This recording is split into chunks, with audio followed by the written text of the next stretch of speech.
Look at those braids for a farming. New daddy in town. ইরাম হাঁ করে তাকিয়ে রইল। ভাষার আগা মাথা কিছুই সে বুঝতে পারছে না। যদিও ইংরেজিতে লেখা, তবুও ব্রেড কোথায়? ছবির কোথাও তো ব্রেড দেখা যাচ্ছে না। আবার ফার্মিং কোথায় হচ্ছে? সাইবান তো কৃষক না। আর ড্যাডি প্রোফাইলে দেওয়া এক তরুণের ছবি। এত বড় ধাড়ি মেয়ে একটা ইয়াং ছেলেকে ডাকে ড্যাডি? এ কোন যুগ এসে পড়লো বাবা জানে তোমার? আপন মনে বিড়বিড় করলো ইরাম। বহু কষ্টে পাল্টা রিপ্লাই করার ইচ্ছেটা দমন করে নিল।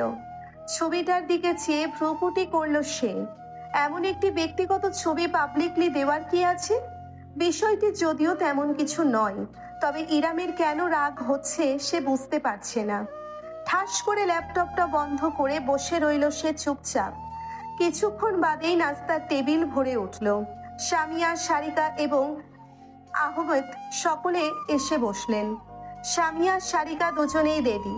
সামিয়া যাবেন হাসপাতালে, সারিকা চেম্বারে। সে পেশায় একজন ডেন্টিস্ট। ভাইয়ের বিয়ে উপলক্ষে বেশ কয়েকদিন ছুটিতে ছিল, এখন আবার কাজ শুরু হয়েছে।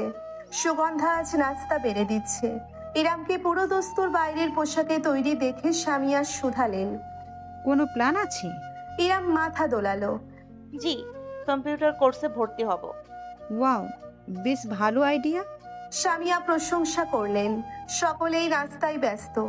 নীরবতার মাঝে একেবারে হঠাৎ করেই আহমেদ বলে বসলেন, বাড়ি ফেলে এখন বাইরে কাজ করার মতন নাটকটা করে সমাজে যতটুকু মুখ আছে ততটুকুতে চুলকানি না মাখালেও চলবে।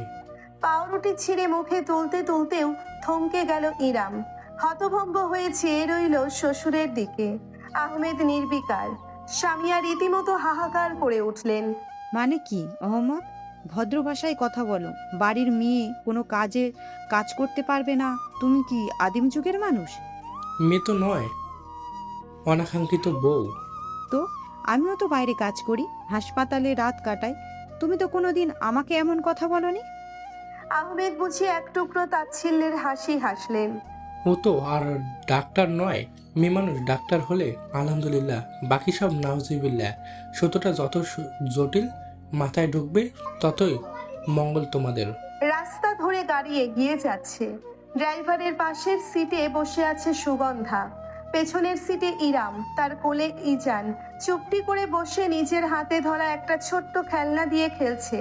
প্রায় অনেকটা পথই গাড়ি চলল নিঃশব্দে। তারপর হঠাৎ মুখ খুলল সুগন্ধা। আপনি কিছু মনে করেন না আফা, আসলে বড় সাহেব লোকটা একটু অমনি। ইরাম ছেলের উপর থেকে চোখ সরিয়ে সুগন্ধাকে দেখল। ঠোঁটে অতি মৃদু হাসি মেখে বলল, মানে না করার মতন কাজ তো খালু করেননি, তবে আমি ফাঁকা বলিতে বিশ্বাসী নই। প্রতিবাদ হওয়া উচিত কাজের মাধ্যমে। পরক্ষণেই কথা ঘুরিয়ে ফেলল সে। শুধালো, কিছু মনে করো না সুগন্ধা, খালামণিকে সরাসরি জিজ্ঞেস করতে অস্বস্তি হচ্ছিল বলে তোমায় করছি। বাই এনি চান্স খালুর সঙ্গে কি খালামণির কোনো ঝামেলা হয়েছে? সুগন্ধা প্রশ্ন শুনে চুপ করে রইল কিছুক্ষণ। তারপর লুকিং গ্লাসের দিকে তাকিয়ে ইরামের সঙ্গে দৃষ্টি মিলিয়ে জানালো, আপনি বাড়ির মানুষ, আজকে নইলে কালকে এমনি জানবেন সত্যিটা হলো গিয়া আম্মাজান আর বড় সাহেবের সম্পর্কটা গত 2 বছর ধরে ঢিলা দিয়া চলতেছে। আমি অত বেশি কিছু জানি না, কখনো একবারই জিজ্ঞেস করতে চাই না, কিন্তু 1 বছর হইল বড় সাহেব বাড়িতে থাকেন না, আলাদা থাকেন, ব্যবসার কাজে এদিক সেদিক, সেপারেশন টাইপ। কেন কি এত কিছু ঘাটাঘাটি করিনি। ভাইজান সারিকা আফাও কখনো এই বিষয় নিয়ে কথা বলতে ইচ্ছুক হয় নাই, ব্যাপারটা দোয়াশা। ইরাম সব শুনে মাথা দোলালো, পাল্টা প্রশ্ন করলো না। এখন অনেক কিছুই ধরতে পারছে সে।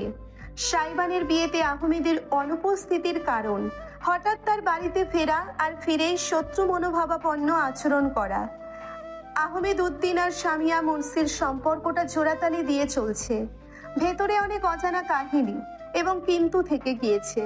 দুজনের মাঝে মায়া ভালোবাসা নেই বললেই চলে। আচরণে তেমনটাই প্রকাশ পায়, শুধুমাত্র নামে এখনো স্বামী স্ত্রী তারা। সুগন্ধাকে তার কলেজের সামনে নামিয়ে দিয়ে ইরাম গেল ঠিক পাশের রাস্তায়। গাড়ি থেকে নেমে ছেলেকে সাবধানে কোলে নিয়ে সে আশেপাশে তাকালো। 3 তলা একটা বিল্ডিং, নিচতলা সম্পূর্ণ কম্পিউটার প্রশিক্ষণ কেন্দ্র। ইজান মায়ের বুকে চুপটি করে শুয়ে আছে। ছেলের মাথায় ছোট্ট একটা চুমু এঁকে পায়ে পায়ে ভেতরে ঢুকলো ইরাম। ঢুকতেই রিসেপশনের মতো একটি জায়গা। একজন হিজাব পরিহিত মেয়ে বসে আছে কম্পিউটারের পেছনে। কিভাবে আপনার সাহায্য করতে পারি ম্যাম? ইরাম এগিয়ে গেল। আমি ইরাম কিপ্রিয়া। আজ সকালেই ফোন করেছিলাম, আপনাদের ফ্রিল্যান্সিং বেসিক কোর্সটা করতে চাচ্ছিলাম। ও হ্যাঁ, আমার মনে আছে। আমি ফর্ম রেডি করেই রেখেছি। ম্যাম, আপনি ফিল আপ করে দিন। মেয়েটা ফর্ম দিল। ইরামকে একপাশে থাকায় সোফায় বসতে ইশারা করলো। রমণী সেখানে বসে ধীরে ধীরে ফর্ম পূরণ করতে লাগলো। পরিবেশটা পছন্দ হয়েছে ইরামের। বেসরকারি হওয়ায় একদম শান্ত পরিপাটি স্থান। ভিড়ভাট্টার বালাই নেই। ছোটখাটো একটা স্কুল টাইপের জায়গা। ইরাম যখন ফর্ম পূরণ করছে তখন আশপাশ দিয়ে যাতায়াত করা গুটিকতক ছেলে মেয়ে ফিরে ফিরে তার কোলে বসা ইজানকে দেখছে। এক বান্ধবীর দল তো উত্তেজনা সামলাতে না পেরে কাছেই চলে এলো। ইজানকে আদর করে গেল। হাতে চকলেটও ধরিয়ে দিল, যেটা অবশ্যই ইজান খেতে না পারলেও প্যাকেট জিভে গুজে চুষতে লাগলো। ছেলের কাণ্ড দেখে মুচকি হাসলো ইরাম। টাকা জমা দিয়ে কোর্সে ভর্তি হওয়া হয়ে গেল। মেয়েটি বলল, ম্যাম আসুন, আমি আপনাকে আমাদের ক্লাসগুলো একটা কুইক ট্যুর করে দিই। তাহলে পরের দিন আপনাকে কিছু খুঁজে পেতে কষ্ট করতে হবে না। ইরাম খুশিই হলো। রিসেপশনে অন্য একজনকে রেখে মেয়েটি ইরামকে করিডোর ধরে ভেতরে নিয়ে গেল। আশেপাশে স্কুলের মতো কয়েকটি ক্লাস, প্রত্যেকটি কম্পিউটার এবং টেবিল দিয়ে পরিপূর্ণ। একটা ছোট্ট লাইব্রেরিও আছে, তার সঙ্গে লাগোয়া একটি বিশেষ রুম। এখানে মিটিং, ভাইভা, পরীক্ষা ইত্যাদি করা হয়। মেয়েটি বাতলে দিল। মোটামুটি চারপাশ ঘুরে দেখানোর পর তারা যখন ফিরে আসছে তখন ইরাম জিজ্ঞেস করলো, আর আপু, আমি যে রিকোয়েস্ট করেছিলাম সেটা? জি, বাচ্চাকে সাথে রাখার ব্যাপারটা, এই ডিমান্ড আমাদের কাছে আগেও এসেছে এবং আমি দুঃখিত এই বিষয়ে কম্প্রোমাইজ করাটা কষ্টকর। আপনার সঙ্গে আরও অনেক কোর্স করবে। যদি তাদের সমস্যা হয় তাহলে কর্তৃপক্ষ হিসাবে আমাদের দায়িত্ব সকলের সুবিধা অসুবিধা বিবেচনা করা। ইরামের চেহারা ঝুলে পড়ল। ও আচ্ছা। মেয়েটি থেমে জানালো, তবে মানবিক দায়িত্বকোণ থেকে বিষয়টা বিবেচনা করা হচ্ছে, কারণ আপনার মতো আরও অনেকেই আছে কিংবা ভবিষ্যতে আসতে পারে। আপনার বাচ্চা যদি অন্য কারো সমস্যার কারণ না হয় তবে সেক্ষেত্রে বিশেষ বিবেচনায় কিছু ক্ষেত্রে উপস্থিতি রাখা যাবে। বাকিটা কর্তৃপক্ষের ফাইনাল সিদ্ধান্তের উপর নির্ভর করছে। সরি, আমি এর বেশি আর কোনো সাহায্য আপনাকে করতে পারছি না ম্যাম। এবার সামান্য হাসলো ইরাম। না না না, যথেষ্ট করেছেন, থ্যাঙ্কস। তারা ফিরে এলো। করিডোর বেয়ে রিসেপশনের দিকে যাওয়ার সময় একদম শেষ ক্লাসটার দিকে অজান্তেই নজরপাত হলো ইরামের। বেশ কয়েকজন ছেলে মেয়ে কম্পিউটারের সামনে বসে আছে, আর একদম সামনে ডায়াসের ওপর দাঁড়িয়ে ডিজিটাল বোর্ডে কিছু একটা বুঝিয়ে যাচ্ছেন শিক্ষক। লম্বা চওড়া এক পুরুষ, মেদহীন শরীরে জড়ানো কালো শার্ট এবং ফর্মাল, চোখে হালকা ফ্রেমের চশমা, শ্যামলা মুখে একটি মায়াবী ভাব, আত্মবিশ্বাসী উপস্থাপনা। হাত নেড়ে সে বুঝিয়ে যাচ্ছে, জেন্টলম্যান অ্যান্ড লেডিস, আপনাদের আর্টিকেল ফিনিশ করার আর ঠিক 2 মিনিট বাকি আছে। আমি উপদেশ দেব, আপনারা পয়েন্টগুলোর উপর ফোকাস করুন। সুন্দর লেখা এআইও লিখতে পারে। আপনাদের মনে রাখতে হবে, অনন্য হতে হবে নিজের স্বকীয়তায়। ওকে?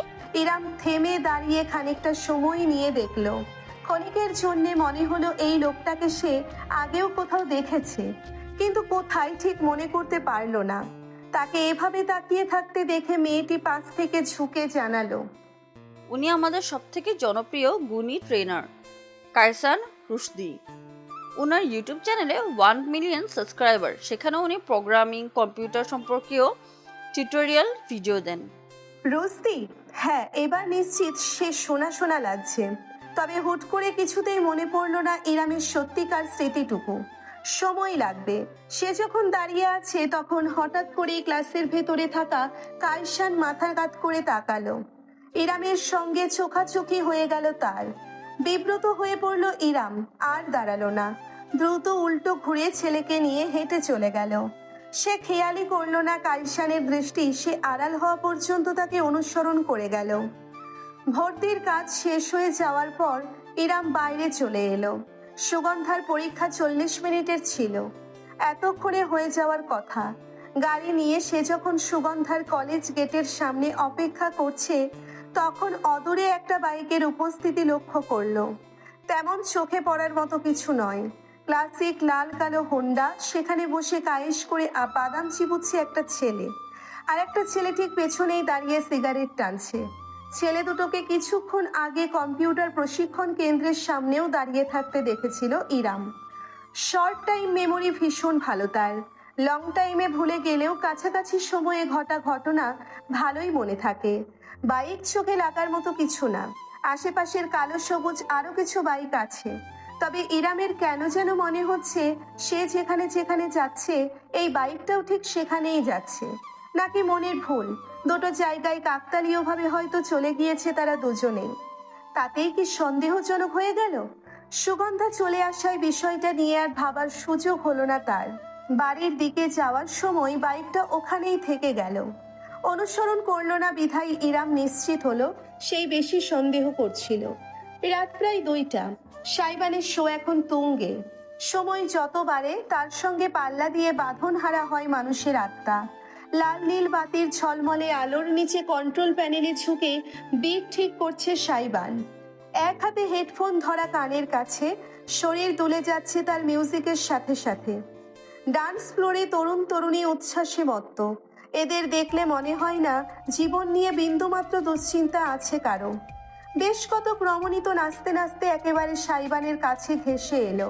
Hey mister DJ, very handsome. Thanks. পাল্টা হেসে উত্তর করলো সাইবান। আর একজন তো একেবারে গা ঘেঁষে এসে সেলফি তুলে নিয়ে আবেশিত গলায় শুধালো, আজকে শো এর পর ফ্রি আছেন? Wanna have a little drink with me later? Saiban নিজের বাম হাতটা তুলল। তার অনামিকায় একটি সিলভার আংটি জলজল করে উঠল, যদিও আংটিটা কোনো কারণ ছাড়াই আজ পরা হয়েছিল। সে আঙ্গুল দিয়ে সেদিকে নির্দেশ করে বলল, sorry my lady, I have my own lady to drink with. How cute. আশেপাশের কিছু মেয়ে উৎসাহিত হয়ে চিৎকার করে উঠল, আবার অনেকে মুখ ফুলিয়েও ফেলল।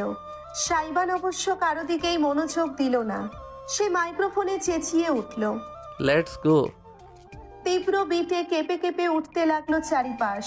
সবাই উল্লাসে ফেটে পড়ল। মিষ্টি একটা ঘ্রাণে ছেয়ে রইল পরিবেশ। প্রায় ঘেমে গিয়েছে সাইবান, তাই উপর থেকে ব্লেজার খুলে শুধু জ্যাকেট পরে কাজে মনোযোগ দিল।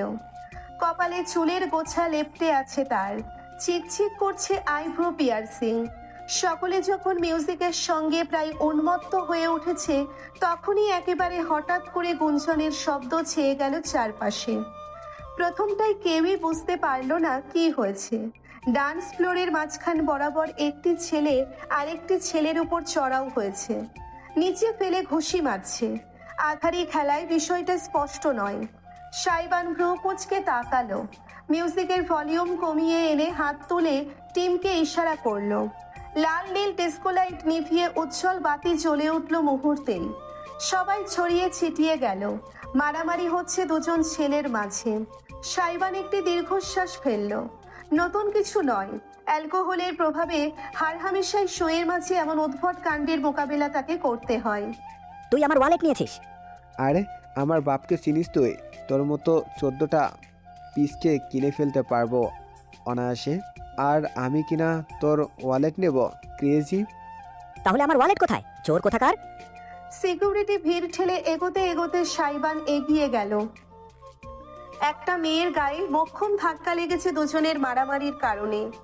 মেয়েটাকে ধরে সে আস্তে করে পিছিয়ে নিরাপদ দূরত্বে রেখে দুটো ছেলের মাঝখান বরাবর দাঁড়ালো। ওকে নাও বয়েজ, স্টপ ইট। দুজনের বাপেরই অনেক টাকা, না হলে এখানে ফুর্তি করতে আসতে না। সচিল। ছেলে দুটো থতমত খেয়ে একে অপরের দিকে তাকালো, তারপর সাইবানকে দেখলো। আপনি মাঝখানে বাচ্চাচ্ছেন কেন? বিষয় টাকার না, বিষয় হলো বেয়াদবির। ওই শালা তুই আমার ওয়ালেট নিলি কোন সাহসে? কতবার বলেছি নে নে, আর শালা বলিস কাকে? মা আদার্য। যা, এবার আমি নিয়েছি তোর ওয়ালেট। কার কি বা ছিড়বি, ছিঁড়ে দেখা দেখি। দুজন দুজনের দিকে আবারও তেড়ে গেল। মাঝখানে সাইবান স্যান্ডউইচ হয়ে গেল। একেবারে যাচ্ছে তাই অবস্থা। সিকিউরিটি এসে ঘিরে ফেললো। দুজনকে একে অপরের কাছ থেকে ছাড়াতে চেষ্টা করলো। অন্যরা চেঁচিয়ে বলছে, বাইরে বাইরে ফালান দুটোকে, বদমাইশ। Yes, just throw them out please. পুরো মজাটাই মাটি করে দিচ্ছে। এই চরম বিশৃঙ্খলতার মাঝে সাইবানের পকেটে থাকা ফোন ভাইব্রেট করে উঠল। জীবনেও এই ফোন সে রিসিভ করবে না। ফোন পুরোপুরি সুইচ অফ করতে ভুলে গিয়েছে, তাই ফোন কেটে বন্ধ করার জন্যে হাতে তুলতেই সে থমকে গেল। সিকিউরিটি চেঁচিয়ে তাকে কিছু বলছিল, তবে সে হাত তুলে বলে উঠল। হুশ। তারপরে সকলের উদ্দেশ্যে রীতিমতো গলা ফাটিয়ে হুঙ্কার দিল। Everyone shut the fuck up right now. কেউ যদি আগামী 2 মিনিটের মধ্যে একটা টু শব্দ করেছে তো পার্সোনালি তার ভোকাল কর্ডের ক্ষমতা দেখে নেব আমি। তার কণ্ঠস্বরে অদ্ভুত উড়ে একটা জাদুকরী ক্ষমতা ছিল বোধহয়। সিকিউরিটি চিৎকার চেঁচামেচি করতে থাকা মানুষ, এমনকি ঝগড়ার কারণ ছেলে দুটো অবধি জমে গেল। সাইবান সকলের মাঝখানে দাঁড়িয়েই ফোন রিসিভ করলো। Yes my precious. তার কণ্ঠস্বর এতটা নরম হয়ে উঠল যে আশেপাশের কেউ কোনো তালমিল না পেয়ে ড্যাব ড্যাব করে তাকিয়ে রইল শুধু। ফোনের ওপাশ থেকে ভেসে এলো ইরামের কণ্ঠস্বর। শো শেষ হয়নি? এই তো শেষের পথে। আপনি ঘুমাননি এখনো? খুব বেশি মিস করছেন হাজবেন্ডকে? হাজবেন্ড শব্দটাতে একটা আলাদাই জোর দিল সাইবান। তীর্যক হাসি ফুটল তার ঠোঁটে। ইরাম কিছুক্ষণ চুপ করে থাকলো, তারপর বলল, তুমি অনেক টায়ার্ড বোঝা যাচ্ছে, কথাবার্তার কোনো ঠিক ঠিকানা নেই। আপনি সে ঠিক করে দিতে পারেন, মাইন্ড করব না। নিয়ে তো যাওনি, জিজ্ঞেস করে দেখেছো যেতে চাই কিনা? ও হাউ ক্রুয়েল অফ মি। আপনি হানিমুনে আসতে চান সেটা আমাকে আগে বলবেন না? আলাদিন। চেহারা দেখা না গেলেও সাইবান নিশ্চিত এখন ফোনের ওপাশে থাকা ইরামের গাল দুটো লালচে হয়ে উঠছে। উজ্জ্বল শ্যামলা ত্বকে লালচে ভাবটা দেখলেই তার কেমন পাগল পাগল লাগে। ভাগ্যিস ইরাম কাছে নেই। তার কথাবার্তার ধাঁচ লক্ষ্য করে ইরাম বিষয় পাল্টে ফেলল। যাকে শোয়ের মাঝখানে ফোন রিসিভ করলে কিভাবে? আপনার জন্য শুধু আমার শো কেন, দুনিয়াটাও বিরতিতে পাঠাতে রাজি আছি। বুঝেছি। সিলেটে গিয়ে তোমার মাথাটা আসলেই নষ্ট হয়ে গিয়েছে। বেশি বেশি চা খাওয়ার চেষ্টা করো চায়ের দেশে বসে, তাতে যদি মস্তিষ্কের জটটা একটু খুলে। খিলখিল করে হাসলো সাইবান। মস্তিষ্কের জটে জটে আপনি পাকিয়ে গেছেন, এত সহজে খুলবে কি? ইরামের দীর্ঘশ্বাস ভেসে এলো। আশেপাশে কোনো শক্ত জিনিস থাকলে মাথাটা বাড়ি মেরে ঠিক করো। আর হ্যাঁ, শো শেষ হওয়ার আগে সাথে সোজা হোটেলে গিয়ে রেস্ট নেবে, খাবে, তারপরেই ঘুমাবে। আমি কালকে আর ফোন দিব না, দিলেই উল্টাপাল্টা কথাবার্তা শুরু করবে। রাখছি। যথা আজ্ঞা। পার্ট টাইম আম্মু, full time wifey. Good night. Bad night. আপনাকে ছাড়া আমার নাইট কখনো গুড হবে না। ফোনটা এবার সরাসরি কেটেই দিল ইরাম। সাইবান ঠোঁটে হাসি মেখে ফোনের স্ক্রিনের দিকে চেয়ে রইল। একেবারে জ্বালিয়ে ফেলেছে কয়েক মিনিটেই। ফোন পুনরায় পকেটে ভরে মুখ তুলতেই সে ভরকে গেল। সকলে তখনও একদম চুপ করে বাধ্য শিশুর মতো দাঁড়িয়ে তাকে দেখে যাচ্ছে। সাইবান বাঁকা হাসলো। হে, ওয়াইফি কামস ফার্স্ট। নাও কোথায় যেন ছিলাম আমরা? ও হ্যাঁ, ঝগড়া। Please continue. সিকিউরিটি। সাইবানের সঙ্গে ফোন কলটা অভাবনীয় ছিল। এখনো বুকের ভেতর ধুকপুক করছে ইরামের। ফোনটা কান থেকে নামিয়ে সামনে তাকাতেই সে অবাক হয়ে গেল। বিপরীত দিকের সোফায় বসে থাকা সামিয়া এবং সারিকা দুজনেই তার দিকে রীতিমতো হাঁ করে তাকিয়ে আছে। আজ এমনিতেই অনেকটা রাত হয়ে গিয়েছে। সামিয়া ফিরেছেন কিছুক্ষণ আগেই। সারিকা নিজের কিছু ব্যক্তিগত কাজে ব্যস্ত ছিল। আর ইরাম রাতে তৃতীয়বারের মতো উঠে যাওয়া ইজানকে পুনরায় ঘুম পাড়িয়ে নিচে নেমেছিল। তিনজন রমণী অপরিকল্পিত এক চায়ের আসরে বসে গিয়েছে। অতঃপর সামিয়ার চোয়াল ফাঁক হয়ে গিয়েছে। অপরদিকে সারিকার চোখ দুটো রসগোল্লার মতো বড় বড় হয়ে আছে। ইরাম একটা ঢোক গিলল। কি ব্যাপার, তোমরা এইভাবে তাকিয়ে আছো কেন? সারিকা ইরামের হাতের ফোনের দিকে আঙ্গুল তুলে নির্দেশ করে অবিশ্বাস্য কণ্ঠে বলে উঠল, ওয়েট। সাই, শোয়ের মাঝখানে ফোন অন রেখেছে। ও তোমার কল রিসিভ করেছে? দ্বিতীয় অবিশ্বাস্য বাক্যটি ছুটে আসলো স্বামীয়ার তরফ থেকে, যার পরনায় হতবাক তারা। তবে ইরামের কারণ উদ্ঘাটন করতে পারল না। ফ্যালফ্যাল করে শাশুড়ি আর ননদের দিকে তাকিয়ে রইল। তারা এত অবাক কেন হচ্ছে, যেন সাইবান জীবনেও তাদের ফোন কল রিসিভ করেনি। আপু, আমার প্রচুর ক্ষুধা পেয়েছে, খেতে দিন প্লিজ। চুলার আগুনের তাপে রীতিমতো সেদ্ধ হয়ে যাওয়া ইরাম মুখ ঘুরিয়ে পেছনে তাকিয়ে বেশ অবাক হলো। রান্নাঘরের দরজার সামনে দাঁড়ানো কিশোর সাইবান, স্কুল ড্রেস পরনে, খয়েরি টাই টেনে ঢিলে করে রেখেছে, ধূসর শার্টের উপরের কয়েকটা বোতাম খোলা, স্কুল ব্যাগটা আলগোছে ঝুলছে হাতে, ওড়না দিয়ে কপাল মুছে ইরাম বলে উঠল, ব্যাপার কি, খালামুনি বাড়ি নেই? ডানে বামে মাথা নাড়ল সাইবান। সেমিনার 3 দিনের, খুলনায় গিয়েছে। ইরাম মুখ ফিরিয়ে আবার চুলার দিকে তাকালো। তার বুকটা চেপে এলো। কোচিংয়ের বেতন আগাম দিয়ে আজ সকালে চাল কিনেছে। আরেক চুলায় আলু সেদ্ধ হচ্ছে, গতকালের কিছুটা ডাল রয়ে গিয়েছে, এই দিয়ে ভাইদের খাইয়ে দেবে ভেবেছিল। একটি শুকনো ঢোক গিলে সে সাইবানকে বলল, তুমি বরং বাড়িতে গিয়ে ভাত খাও ভাই, আপু তোমাকে লেবুর শরবত করে দিচ্ছি। না, কেন? সাইবানের অবুঝ প্রশ্নে ইরাম ওড়না গলায় চেপে আর এক দফায় ঘাম মুছল। না মানে তোমার বাড়ির খাবার নষ্ট হবে। উফ, বাড়িতে আজ রান্না হবে না। সিজ টাকা দিয়েছে, ও বাইরেই খাচ্ছে বন্ধুদের সাথে রেস্টুরেন্টে। তাহলে তুমিও রেস্টুরেন্টে যাও। তবে ইরামকে পুরোপুরি উপেক্ষা করে সাইবান হঠাৎ তার পাশে এসে দাঁড়ালো। চুলার দিকে মুখ বাড়াতেই তার চোখ জোড়া চকচক করে উঠল, যেন সোনার ক্ষণিক দেখেছে। আলুর ভর্তা, ওয়াও, আমার ফেভারিট। আলুর ভর্তা, ডাল আর একটা শুকনো মরিচ, কতদিন খাই না। ভাতের মার গালতে গালতে জমে গেল ইরাম। সে জানে সাইবানের আলুর ভর্তা মোটেও পছন্দ না। হরেক পদের তরকারির মাঝে সে কখনোই ভর্তার দিকে চোখ তুলেও তাকাবে না।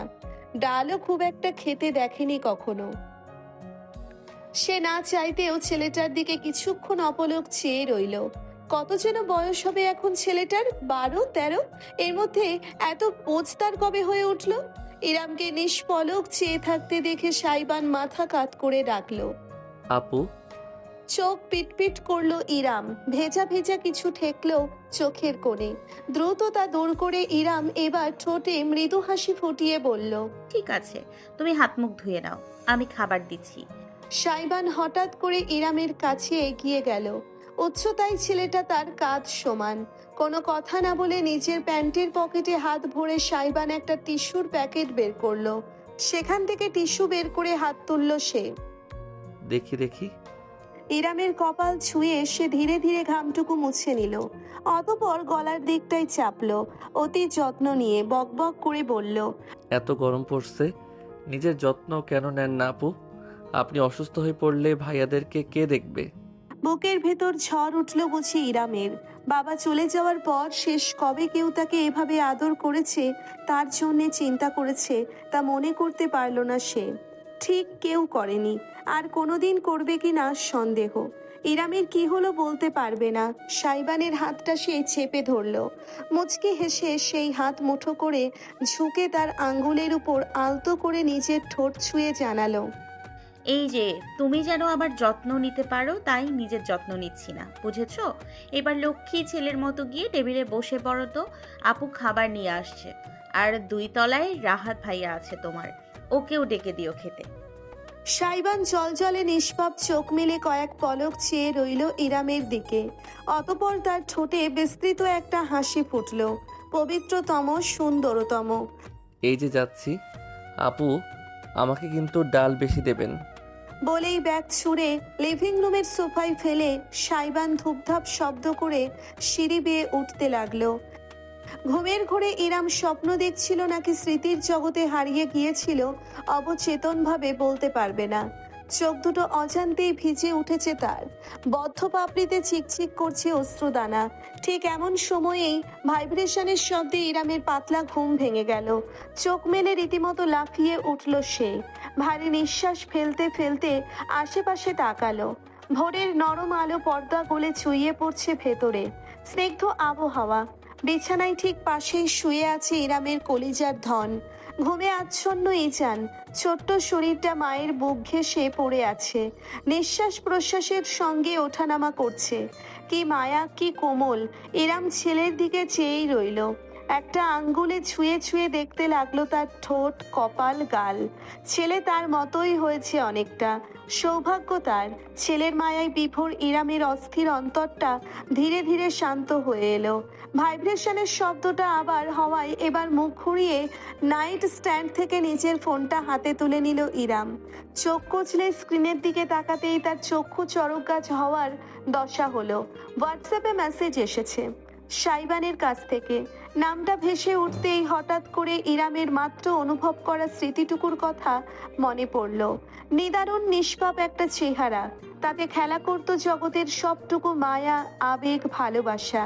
চোখ দুটো ছিল যেন গভীর অনুভূতির আধার। সে যখন হাসতো তখন মনে হতো তার সঙ্গে গোটা জগৎ হেসে উঠেছে। এমন মায়াবী একটা ছেলে কয়েক বছরের ব্যবধানে কি আমূল বদলে গিয়েছে। ছোট সাইবানকে ইরাম ভাইয়ের আসনে বসিয়েছিল। কোনোদিন নিজের আর দুটো আপন ভাইয়ের দিকে আলাদা চোখে দেখেনি। হাতে তুলে খাইয়ে দিয়েছে কতবার। কত শত রাত্রিতে হাতে হাত রেখে রাস্তা ধরে হাঁটতে হাঁটতে চাঁদ তারার গল্প করা হয়েছে। ইরামের রূপকথার গল্পও ছেলেটা মনোযোগ দিয়ে শুনতো। আত্মার সঙ্গে আত্মার বন্ধুত্ব যেন। কোনোদিন কাজিন, খালামণির ছেলে এই ধরনের বিষয় তাদের ভাই বোনদের মাঝে আসেইনি। তারপর একদিন হঠাৎ ঝড়ে সবকিছুই বদলে গেল। এতটাই বদলে গেল যে আজকের সাইবানকে কিছুতেই সে পুরাতন সাইবানের সঙ্গে মিলিয়ে উঠতে পারছে না। যেন দুজন সর্বদাই দুটি ভিন্ন মানুষ। শেষমেশ সকল চিন্তা দূরে হটিয়ে ইরাম সাইবানের পাঠানো মেসেজটা দেখল। এটা কি? একটা ছবি। সাইবান হোটেল রুমের মেঝেতে বসে আছে। তার পরনে একটা গোলাপি রঙের স্ট্রবেরি আঁকা প্যান্ট আর হ্যালো কিটি ডিজাইনের জুতো। চোখ পিটপিট করলো ইরাম। এটা সত্যিই সাইবান? মুখটা তো তার স্বামীরই। কি আশ্চর্য। Good morning. ইরাম টেক্সট মেসেজটার দিকে পাক্কা 2 মিনিট যাবৎ তাকিয়ে থেকেও এর অর্থ উদ্ঘাটন করতে পারল না। পারার দরকার নেই, সে তাকিয়ে আছে পাঠানো ছবিটির দিকে। ড্যাব ড্যাব করে চেয়েই রইল সে পাক্কা 5 মিনিট যাবৎ। সাইবান কি পাগল হয়ে গেল? সে দ্রুত মোবাইলে টাইপিং করলো। Is that hello Kriti? Oh period bestie. ইরামের চোখ কপালে উঠে গেল। বেস্টি? পিরিয়ড? কিসের পিরিয়ড? ও সৃষ্টিকর্তা, ইরামকে ধৈর্য দাও, ধৈর্যের ভান্ডার ঢেলে দাও। তুমি কি বলছো না বলছো আমি কিচ্ছু বুঝতে পারছি না আলাদিন। এসবের মানে কি? তোমার প্যান্টে স্ট্রবেরি কেন? ওকে ওকে, আইকে আইকে, ইটস এফার। I K? কারা? কোথা থেকে এলো এরা? সকাল 6টা 7 বাজে, তোমার ব্রেন সুস্থ আছে? 6-7। 6-7 আবার কি? ইরাম ঘুম চড়ানো চোখে আঙ্গুল ঠেসে ধরলো। আপন মনে বিড়বিড় করলো। হে আল্লাহ, উঠিয়ে নাও আমাকে, না ওই জল্লা ছেলেটার ব্রেন থেকে শয়তানি উঠিয়ে নাও মাবুদ, আমিন। তারপরই সে রেগে মেগে টাইপিং করলো। এক্ষুনি তুমি আমার চোখের সামনে থেকে বিদায় না হলে আমি কিন্তু তোমাকে ব্লক করে দিব। করুন, আমি এক্সপার্ট ওপেনার। ব্লকও খুলতে পারি, সঙ্গে আপনার অন্তরের দরজাও। ইরাম এবার একটু বিজয়ীর হাসি হাসলো। অবশেষে স্বাভাবিক ভাষায় ফিরেছে ছেলে। যাক, আমি ভেবেছিলাম তুমি গেঞ্জি ভাষা ছাড়া কোনো ভাষাই জানো না।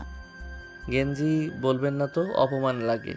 সকাল সকাল স্ট্রবেরি মুখে না দিয়ে প্যান্টের সাজিয়ে কি প্রমাণ করতে চাইছিলে? এটাই যে বাকিদের জন্য আমি ঝুঁকি হলেও আপনার জন্য আস্ত একটা পুকি। ইরাম আর এক দফায় থামলো। পুকি আবার কি? পুরোপুরি জানা না থাকলেও তার কেন যেন একটুখানি লজ্জা লাগলো। সে নিজেও বলতে পারবে না। একটি ঢোক গিলে দ্রুত বিষয় পরিবর্তন করলো সে। তা সাত সকালে কি করছো? তুমি তো আবার ব্রেকফাস্ট প্লাস লাঞ্চ ব্রাঞ্চের আগে ঘুম থেকে উঠোই না। উঠেছো যখন নাস্তা করে নাও। ফিরছো কখন? Missing your daddy already. ফালতু কথা বলবে না। কিসের ড্যাডি? তুমি কি আমার আব্বু লাগো? ফিরে আসি, পোটলাকে বোঝাবো কিভাবে ওর আব্বু লাগি আর আপনার daddy. Till then keep missing me. Saiban অদ্ভুত ওরে একটা ইমোজি পাঠালো। ঠোঁট কামড়ে ধরে রেখেছে এমন। ইরাম টানা 20 সেকেন্ড চেয়ে থেকে শেষমেশ ফোনটা ফেলে মুখে হাত ঘষতে লাগলো। হে আল্লাহ, বিয়েটা যখন আলাদিনের সাথে দিয়েছো তখন আলাদিনের চেহারাটাও দিতে। চেহারা ঘষে দৈত্যকে বের করে বলতাম, এই বান্দার মাথায় কি চলছে সেটা আমাকে বুঝিয়ে দিতে। পরক্ষণে আপন মনে খানিক হাসল ইরাম। কেন তা নিজেও বলতে পারবে না। সকাল ভারী হয়েছে। ইরাম পুরো দস্তুর প্রস্তুত বাইরে যাওয়ার জন্য। আজ বিশেষ গুরুত্বপূর্ণ কাজ আছে তার। আগামী মাসের 1 তারিখ থেকে তার কম্পিউটার কোর্সের ক্লাস শুরু হয়ে যাবে।